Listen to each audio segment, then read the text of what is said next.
사회초년생인 20대 강다영 씨. 직장 생활로 모은 돈에 전세 대출까지 받아 재작년 어렵게 집을 구했습니다. 8천만 원은 대출로 진행을 했고 제가 사회초년생 때부터 계속 벌어왔었던 제 돈을 다 넣었었어요. 곳곳에서 전세 사기로 시끄러웠던 때라 걱정이 많았지만 중개업자는 안전한 매물이라며 안심시켰습니다. 저한테 계속 이 집이 안전한 집이다. 이 건물이 한 30억 뭐 이렇게 되니까 나중에 문제가 생겼을 때 내가 다 받아갈 돈이 있다. 하지만 지난 1월 집주인은 청천벽력 같은 문자 한 통을 보내왔습니다. 자기는 이제 파산을 했고 보증금을 돌려줄 수 없다. 다가구 주택 건물 4채를 소유했던 임대인 부부는 지난해 파산 신청을 한 상태였고 알고 보니 집을 알선한 공인중개사는 그들의 딸이었습니다. 알고 보니까 깡통 매물이었고 피해 세입자 70여 명은 대부분 강 씨와 같은 20, 30대 청년들입니다. 못 받은 전세 보증금 규모만 66억 원에 달합니다. 지난 2023년 6월 전세 사기 피해자 주거 안정과 금융 지원 방안 등을 담은 특별법이 시행된 이후 2만 8천 명이 피해자로 인정받았는데 지금도 매달 1,000명씩 피해자가 나오고 있습니다. 특별법은 2년 한시법이어서 연장이 없으면 다음 달 만료됩니다. 저 같은 경우에도 2023년에 계약을 했는데 올해가 돼서야 피해 사실을 알게 되었잖아요. 보증금을 받으려고 할 때 그때 대부분 문제가 많이 터지니까 나중에 터졌을 때 그럼 그때는 최소한의 피해자 구조조차도 없어지는.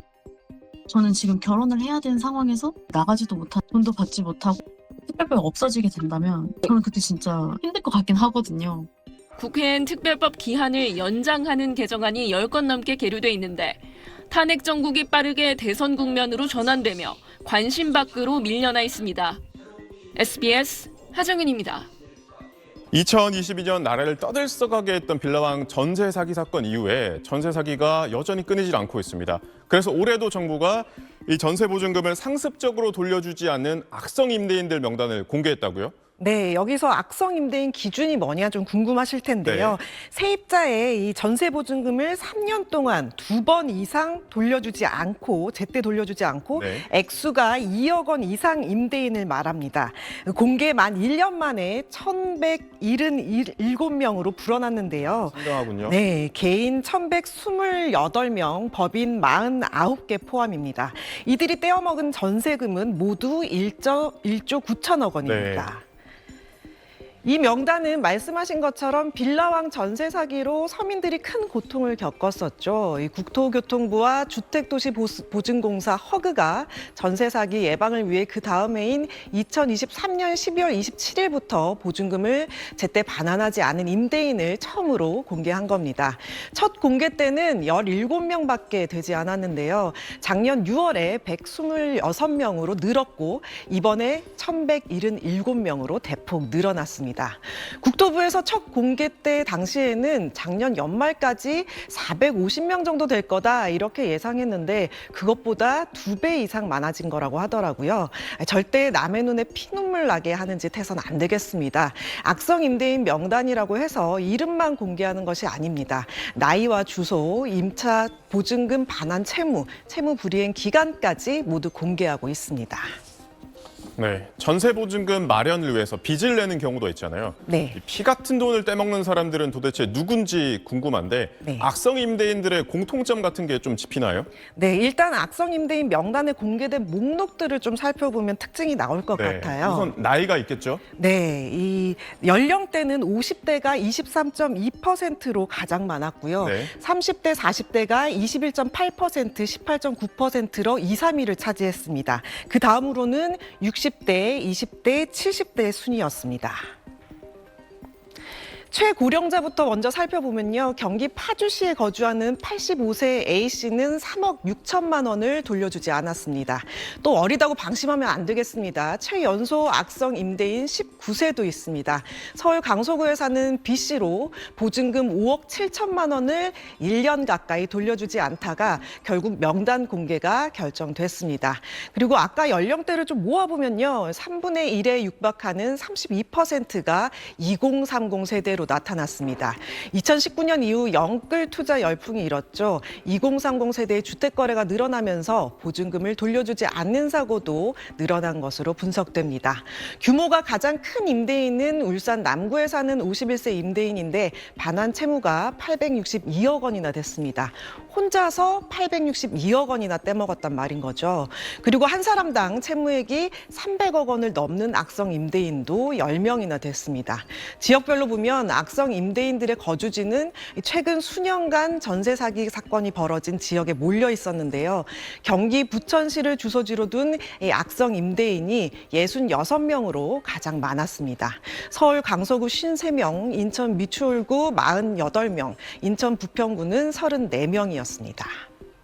네, 근데 상습이라는 거는 결국 전세 사기를 했던 사람이 또 벌인다는 얘기잖아요. 네. 그러면 집계약을 할 때는 이 집주인이 어떤 사람인지 반드시 조회를 해봐야겠네요. 네, 국토교통부 누리집으로 들어가서요. 정보 공개로 들어가서 상습 채무 불이행자 명단 공개로 들어가시면 되고요. 안심전세 포털 사이트와 휴대폰 이 안심전세 앱에서도 확인할 수 있습니다. 전세 보증금을 지키기 위해서 계약 전, 계약 시, 계약 후 이렇게 무조건 꼼꼼하게 확인할 수밖에 없는데요. 임대인이 담보를 설정했는지 안 했는지 또 주택 시세는 어떻게 되는지를 파악하셔야 합니다. 특히 불법 건축물인 집이나 이 소유권이 명확하지 않은 집은 전세 계약 전 주의하셔야 합니다. 전세 계약을 체결하고 난 후엔 전입신고 확정일자 바로 받는 건 기본이죠. 이걸 통해서 얻게 되는 법적 대항력, 즉 내가 사는 집에 대한 권리를 주장할 수 있는 힘을 토대로 보증금 반환 소송을 제기해서 우선순위를 확보할 수 있습니다. 또 추가로 전세 보증금 반환 보증 보험 가입도 반드시 하셔서 보증금 보호를 받을 수 있도록 하는 것이 좋겠습니다. 30대 직장인 박모 씨는 전셋집에 들어간 지 나흘 만에 집주인이 바뀌는 경험을 했습니다. 집주인이 따로 말을 안 해줘 까맣게 모르고 있었는데 전세 자금을 빌린 은행에서 알려줬습니다.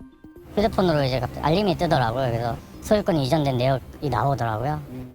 전월세 대출이 나간 집의 명의자 변동이나 가압류 같은 등기부등본상의 변화가 생기면 법원 웹사이트에서 등기 변화 정보를 자동 수집해 세입자한테 알려주는 겁니다. 전세 사기 이런 건 아닐까 좀 걱정도 있었죠. 선제적으로 알게 돼서 이제 중개사 사무소랑 연락을 하게 되고 뭐 이상이 없다는 걸 확인을 하게 되니까 좀 안심이 되더라고요. 정부의 전세 사기 특별 단속에서도 계약 뒤 임차인 모르게 보증금 반환 능력이 없는 이른바 바지 임대인으로 집주인을 바꾼 사례가 대거 확인되기도 했습니다. 대출금 회수에도 전반적인 장점이 있다고 생각했고 사회적으로 대두가 되고 있는 전세 사기를 다 같이 해결할 수 있는 바람직한 방안이라고 생각하고 있습니다. 피싱으로 의심되는 문자 메시지를 AI로 분석해주기도 합니다. 저한테 모르는 번호로 날아왔던 문자 메시지입니다. 사건 기록을 확인했다니 내가 무슨 죄를 지었나? 저도 가슴이 철렁했습니다. 인터넷 은행 앱에 문자를 붙여넣자 단 2초 만에 피싱 위험이 크다고 알려줍니다. 무료 서비스 출시 2달 만에 16만 건이나 분석이 이루어지는 등 호응을 얻고 있습니다. 민간 영역에서 그 역할을 한다는 점에서 의미가 있고 시중은행과 다른 계층을 끌어들여서 영업을 해야 되는데 특히 젊은 층이라든가 그분들이 이불 손실을 방지한다는 측면에서는 그 인터넷 은행 자체에도 도움이 될 거고 소비자 만족을 높이는 인터넷 은행들의 이런 기술 경쟁이 업계 전반으로 확산할지 주목됩니다. SBS 노동규입니다.